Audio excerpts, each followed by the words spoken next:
ท่านพ่อแม่พี่น้องทั้งบ้านที่เคารพรักแพงทุกท่านขน้อยดร.คำพานศิรวงศ์สบายดี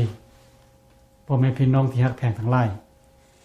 ผู้ข้าชื่อว่าดร.ธรรมวรรณวินสนั่นท่านพ่อแม่พี่น้องทั้งบ้านที่เคารพรักแพงตื่นอีกหันว่าคำว่ามังกรกับว่า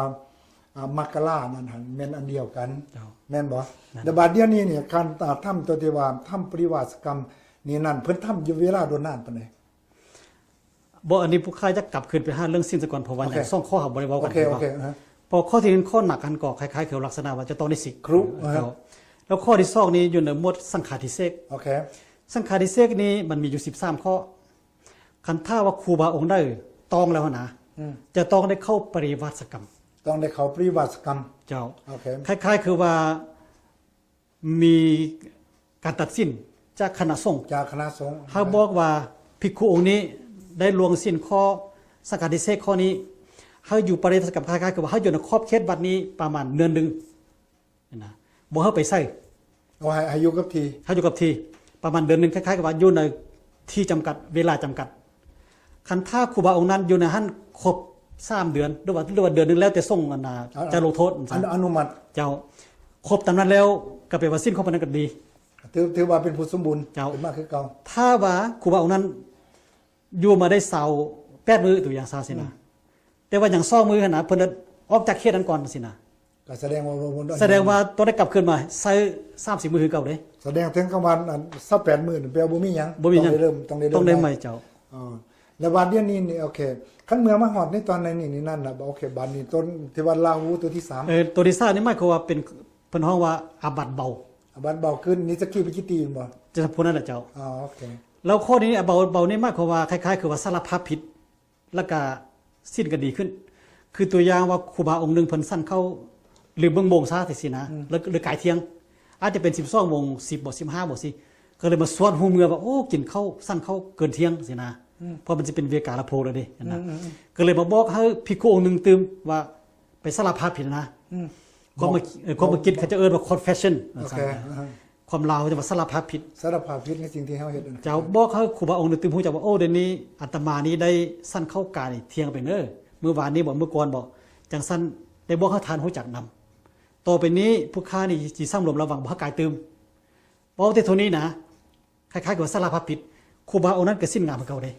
แสดงว่ามีการอนุโลมปฏิโลมกันเจ้าณบัดนี้นี่ทางพระเจ้านี่อะไรบอกว่าเลยสำหรับตัวเขาว่าปริวาสกรรมเนี่ยมันมีความเกี่ยวข้องกันหยังเกี่ยวกับเรื่องเหตุ12นี่ตัวนี้มันเป็นหยังเพราะว่าครูบาอาจารย์เฮาก็เรื่องพุทธบุตรแก่ก็เพิ่นเน้นหนักว่าศาสนาพุทธนี่เป็นศาสนาที่ดีที่งามแล้วอยากให้ลูกหลานนั้นเอาใจใส่ขัดบ่ฮู้ก็เฮาศึกษาจังซั่นพ่อแม่พี่น้องเฮาหรือบรรพบุรุษนี่เพิ่นจะได้ตั้งไว้ว่าข้อนี้ข้อที่1นี้เฮ็ดบุญจังซี่คือบุญเข้าปริวาสกรรมจังซั่นครูบาอาจารย์ผู้ใดที่ปรารถนาดีต่อพ่อต่อแม่ต่อพี่ต่อน้องกันก็เพื่อจะให้เป็นเนื้อบุญนั้นเพิ่นก็เลยมาจัดตัวเองนะให้เข้าปริวาสกรรมคล้ายๆคือว่าเข้าไปทำโทษตัวเองคือตั้งทีผู้ค้าได้ว่ามาแต่ก่อนเพื่อยักษาสร้างสิ่งอื่นๆนั้นให้มันสะอาดบริสุทธิ์ไปบัดเดี๋ยวนี้นี่พวกผู้ขายอยากจะหาคอนหาทานเติมอีกว่าอยู่ในคณะทีมทั้งคณะสงฆ์เพิ่นทำปริวาสกรรมดังอันนั้นมาแล้วบัดนี้พวกญาติโยมหรือว่าพวกชาวพุทธนี่นั่นมีส่วนเกี่ยวของแนวใดเกี่ยวกับเรื่องนี้เพราะว่าเรื่องครูบาอาจารย์และอาจารย์พวกพอไม่ออกนี้มันคล้ายๆคือกับว่าฆ่าขั้วฆ่าซ้ายนะจะแยกกันบ่ได้เด้ฉะนั้นเมื่อเวลาครูบาอาจารย์นั้นเฮ็ดหยังที่ว่าเป็นสิ่งที่ดีที่งามนะพวกเฮาไทยปานนี้ก็ต้องได้สนับสนุนอุ้มสู่เพราะว่าอยู่ในเวลานั้นครูบาอาจารย์นี่จะต้องเข้าอยู่ในปริวาสกรรมก็จะอยู่ในกุฏิอยู่ในตู้อยู่ในเขตวัดนั้นบ่ออกให้ไปใส่ได้เพิ่นบ่จะออกไปบิณฑบาตได้คันถ้าพวกเฮาอยู่บ้านนี่บ่พากันไปบินไปเอาอาหารก็กินไปวัดนะเพิ่นสิบ่ได้สั่นหมายก็ไปบริจาคทานจะเพิ่นสิบ่ได้สั่นให้เพิ่นบ่ออกบ่จากวัดไปเด้พอเพิ่นเข้ากรรมคล้ายๆคือเพิ่นเข้าข้างตัวเองนะลักษณะเข้าข้างตัวเองนะแสดงว่าฮู้ตนเองก่อนที่ใส่คนอื่นนั่นฮู้ตนเจ้าว่าธรรมดาคันเป็นแนวตอนนี้นี่คันว่าเฮาสามารถฮู้ตนของเฮาเองนี่ได้นี่พุทธบริษัทคือกันเด้อว่าวัญญาณโยมของเฮาสามารถฮู้ตนเองได้นี่ก่อนใดคนอื่นบอกนี่คือสิดีหลายคือกันได้น้องบ่ด้วยว่าเนี่ยเอาความจริงก็เป็นซั่นแต่ว่าส่วนหลายเฮาบ่ฮู้จักเฮาเองเด้บ่ฮู้จักแต่วันนี้นี่เรามาฮอดตอนนี้นี่นั่นหั่นหมายความว่า ญาติโยมนี่ท่านพ่อสิอธิบายได้บ่ว่าเพิ่นไปทำบุญศีลกินทานอยู่ในขณะที่คณะสงฆ์เพิ่นทำปริวาสกรรมเช่นนั้นนี่นั่นหั่นเนี่ย